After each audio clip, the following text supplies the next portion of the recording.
API Tech Myanmar. အားလုံးပဲမင်္ဂလာပါနော်ဒီနေ့ကျွန်တော်ဒီ engine power ပေါ့ engine power မျက်နှာစိတ်ဝင်စားတဲ့ညီကိုတွေအတွက်ပေါ့ဒီအခြေခံလေးတွေပေါ့ဒီ CC တိုင်းလေးပေါ့CC တိုင်းလေး CC တိုင်းဒါကတော့ cylinder head ရဲ့ CC တိုင်းပါပေါ့နော် CC ဒီ compression ဒီကတော့ CC တိုင်းနဲ့ဆိုတော့ကျွန်တော်တို့က compression ratio ပေါ့နော် ratio ကိုသိချင်လို့ CC တိုင်းပါပေါ့ဒါကတော့ဒီမှာကျွန်တော်နော် compression chamber ပေါ့နော်compression chamber ပေါ်လုံးကကြတော့ကျွန်တော်တို့ဟိုမှာတိုင်ငယ်မှာတက်ပြီးမှတိုင်းမှာရမယ်နော် piston ထိပ်ဆုံးနဲ့ဒီလောင်ကန်းထဲမှာရှိတဲ့ CC ကိုတိုင်းတာကြတော့chamber CC ပေါ့နော်အဲ chamber CC ကိုရဖို့အတွက်ကျွန်တော်တို့ကဒီ head ရဲ့ CC လို့ပေါ့နော်ဥပမာဒီ gasket ရဲ့ CC ပေါ့ gasket ပေါ့နော် gasket ရဲ့အထူပေါ့နော် gasket အထူရှိမယ်ပြီးတော့ piston ဒီရဲ့ဥပမာပေါ့နော် piston ဒီရဲ့ထိပ်မှာဒီတော့ဘာနေရာတွေပါလို့ပေးထားတဲ့နေရာပေါ့နော်အချိုင်နေပါတယ်ပေါ့နော်အဲရ CC ကျွန်တော်တိုင်းပေးရရှိရပါတော့၄ချက်လာပါတော့အဲ့လေးကျွန်တော်အခြေခံလေးတွေပေါ့နည်းနည်းလေးကျွန်တော်ရှင်းပြမှာပေါ့နော်တဏ္ဍာကိုရှင်းပြရရင်အားလုံးလဲစိတ်ဝင်စားတဲ့ညီကိုများအတွက်ပေါ့အခုကျွန်တော်ဒီ cylinder head ရဲ့ CC ကိုကျွန်တော်တိုင်းပြပါမယ်နော်ဒါလေးကိုကျွန်တော်တိုင်းရတဲ့ရည်ရွယ်ချက်ကနော် chamber ဒီနော် chamber ပေါ့နော်တက်ဆင်ထားတဲ့ plug ကိုဖြုတ်ပြီးတော့ကျွန်တော်တိုင်းမယ်ဆိုရင်ဒီcompression chamber CC ရမှာပေါ့နော်ဒီ CC ကိုရကြလို့ဒီ step by step တိုင်းနေပေါ့ဒါကတော့ကျွန်တော်တို့ဘယ်လိုလဲဆိုအောက်မှာတစ်ခါလေးတိုင်းတာပေါ့နော်အဲဒါ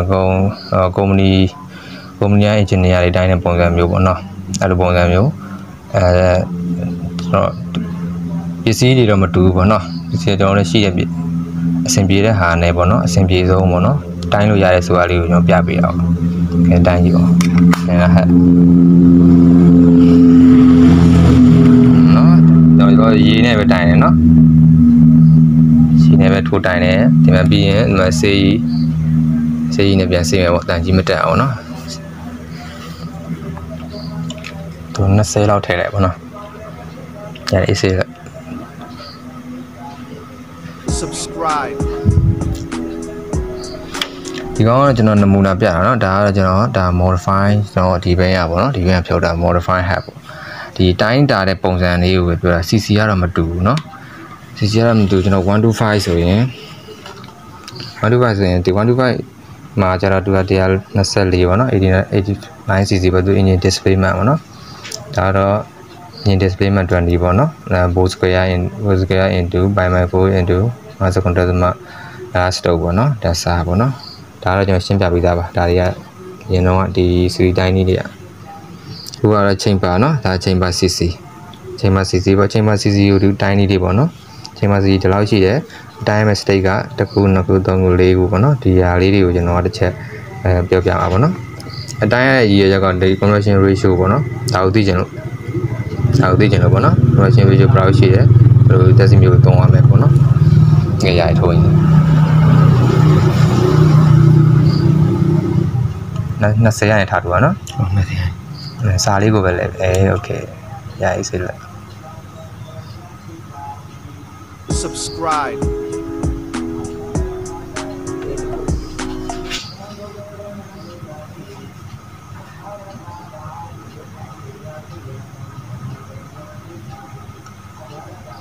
ဒါလေးကတော့เนาะကျွန်တော်တို့ဘူးသူကအနေနဲ့ပေါ့ပါဝါမြင့်တဲ့အပိုင်းလေးတွေကြတော့အသုံးလုပ်မယ်ပေါ့နော်ဒါသိမလားဆိုတော့လည်းမဟုတ်ပါဘူးเนาะဒီ ready made တွေလည်းရှိပါတယ်ကျွန်တော် ready made တွေတက်ဆင်ရင်လည်းရပါတယ်ဒါလေးလို့အခုလိုလေးကိုယ်တိုင်လေးလုပ်တာတော့ကျွန်တော်တို့ပျက်စီးတဲ့အခါလည်းပြင်ဆင်မှုထိန်းသိမ်းမှုပိုင်းတွေပေါ့နော်ဘယ်လိုလုပ်ရမယ်ပေါ့နော်ဥပမာဘာတွေဟက်တွေညပါဝါမြင့်နေပေါ့နော်သူတို့ဘယ်လိုလုပ်လဲကိုယ်တိုင်လုပ်ကြည့်တော့ပိုသိရတာပေါ့နော်ပြုပြင်ထိန်းသိမ်းတဲ့အခါလည်းလွယ်တာပေါ့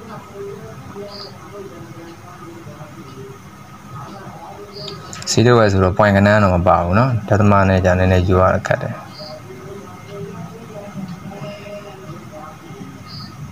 တကယ်ကုမ္ပဏီကကိုင်းတဲ့ဟာကြီးကတော့ပိုကောင်းမှာပေါ့ဒီချက်ကျွန်တော်တို့မှားနိုင်တာတော့ဒသမကနန်း point တော့ point ကနန်းနေတော့ကျွန်တော်တို့မရနိုင်ဘူးเนาะဒါပေမဲ့အရန်ကြီးတော့အတင်းဆောင်မရှိဘူးကျွန်တော်ဒီတိုင်းထွက်လို့ရတယ်အသီးလေးနည်းနည်းတက်လောင်ထိုးလိုက်โอเคဘယ်လောက်ရှိလဲအချက်ကြည့်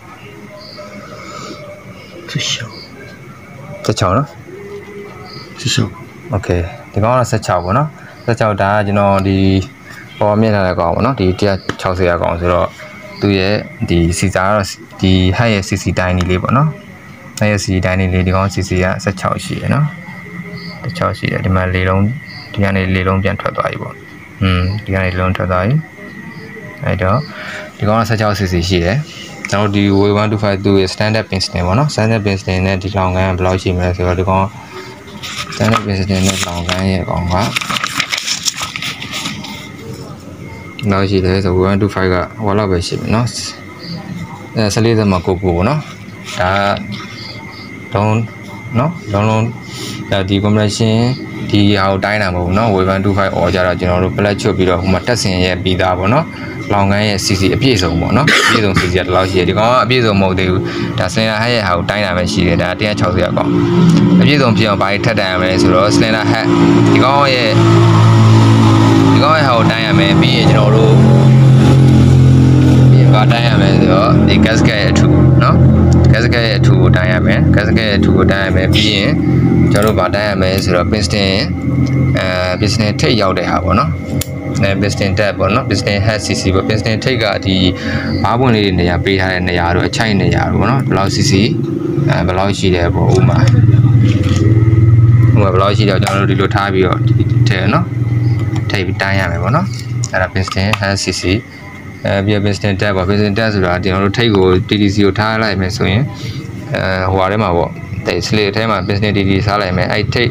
စလေအိုးနဲ့ဒီ piston နဲ့piston ကနောက်ကိုရောက်နေလားရှေ့ကိုထွက်လွန်းနေလားပေါ့နော်အဲ့တက်ကလေးကိုတိုင်းတာပေါ့နော်အဲ့လေးခုကိုပေါင်းလိုက်မှကျွန်တော်တို့ဒီသူကတက်ဆင်ထားတဲ့အနေထားပေါ့နော်ဟန်နဲ့စလင်းနဲ့တက်ဆင်ထားတဲ့အနေထားပေါ့ဘလက်ချုပ်ပြီးတော့ကျွန်တော်တို့ CC တိုင်းတဲ့အနေထားပေါ့နော်ချိန်မှာ CC ပေါ့ချိန်မှာ CC ဆိုရင်W125 ဆိုဘယ်လောက်ရှိလဲဆို14.9ပေါ့14.9ရှိရပါအဲ့ဒါကိုအပြည့်စုံရဖို့ဒီ step by step ဒီကတော့အောက်မှာတစ်ခါလေးတွက်သွားတာပေါ့နော်အောက်မှာတစ်ခါလေးတွက်သွားတဲ့ပုံစံပေါ့ဒါကတော့အပေါ်မှာဒီ modify နေပါတယ်ကြတော့အောက်မှာတစ်ခါလေးလှုပ်သွားမှာအပေါ်မှာလည်းပြန်ဆန်းရမှာပဲဆန်းပြီးလိုရရင်ကျွန်တော်ပြန်လှုပ်ပေါ့နော်အဲ့ဒါမျိုးလှုပ်ပေးရအောင်ပေါ့အခုက CC ချိန်မှာ conversion ချိန်မှာ CC 20ပေါ့နော်ဘယ်လိုလေးတွက်ရတယ်ပေါ့နော်ဘယ်လိုလေးလှုပ်ရတယ်ဆိုတော့ကျွန်တော်ရှင်းပြပေးတာနော်ရှင်းပြပေးဒီကောင်တော့160ရာကောင်းကြီး conversion chamber cc conversion နော် chamber cc ကိုဒီမှာကျွန်တော် conversion ratio တွက်လို့ရမယ် conversion ratio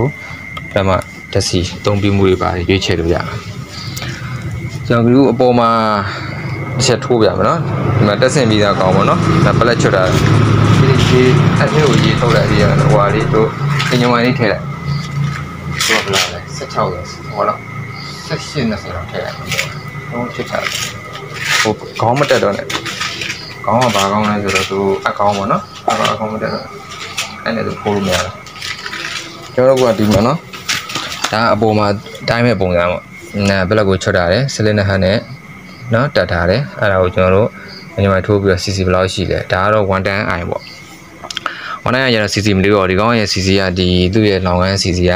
17.4ပဲရှိရနော်17.4ဒီ head ကိုဖြုတ်တိုင်းမယ်ဆိုရင်ဒီတက်ပုံနေသွားမယ်ဒါကတော့ head ကော gasket ကော piston တွေpiston ဒီဘားရပါညာကိုတော့မနော်အပြည့်စုံဒါ conversion chamber CC အပြည့်စုံပေါ်မှာတိုင်းတာပေါ့နော်ဒီအပေါ်မှာဒီလောက်ရှိရမယ့်အနေထားကိုကျွန်တော်တို့အောက်မှာတစ်ခါလေးလုပ်ဖို့ဟိုလိုဖြုတ်လာတဲ့အနေထားတွေမှာပေါ့နော်ဖြုတ်လာတဲ့အနေထားမှာသူ့ကိုမျက်နှာပြင်နဲ့စားတင်စားရည်စင်ချင်း gasket အနေထားပါညာမနော်အကုန်လုပ်ရမယ်နော်အဲ့ဒါမှဒီကောင်းလေးရတော့နော်ဒါကတော့ကိုတိုင်းပြမှာပေါ့တိုင်းပြမှာဒီကောင်းက18တော့မထားတော့15ပဲထားရတော့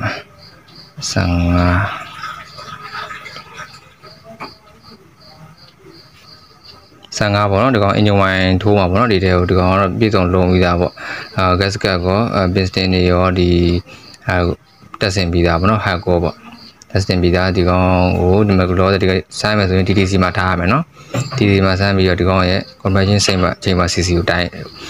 ပြမှာပေါ့သူကတော့ဟိုပါပေါ့17.9လေးရှိရနော်သူရဲ့ spec ကတော့17.9လေးအဲ့ဒါလေးကိုတိုင်းပုံလေးပေါ့နော်ဒါအပေါ်မှာတိုင်းလေးပေါ့နော်ပေါ်ကြတော့အောက်မှာတစ်ခါတည်း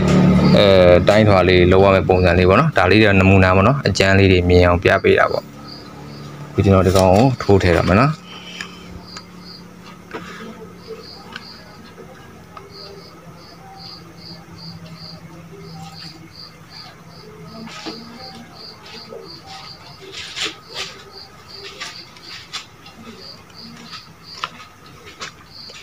နောက်တော့ကျွန်တော်30ထိုးထည့်လိုက်မယ်နော်30ထိုးထည့်လိုက်ချက်ကြည့်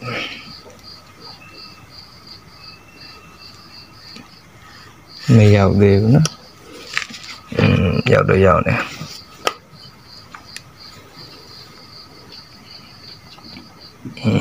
ဒီကောင်10ဘောနော်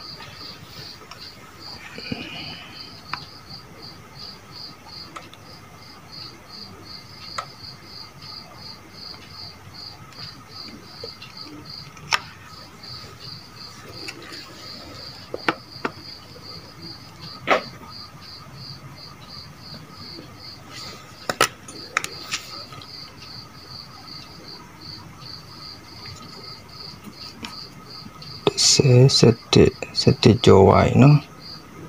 17ကျော်ဝိုင်းနည်းလေးပဲလို့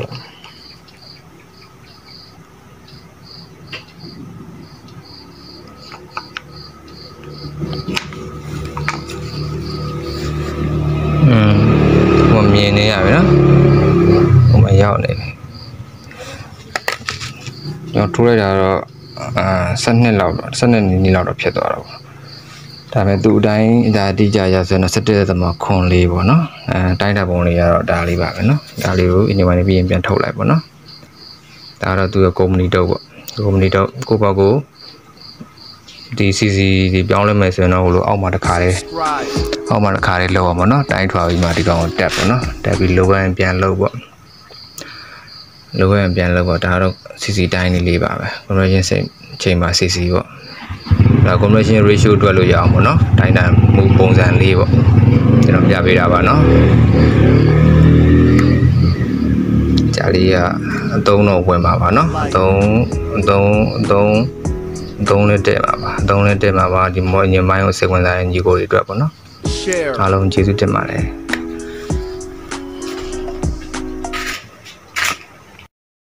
Never give up.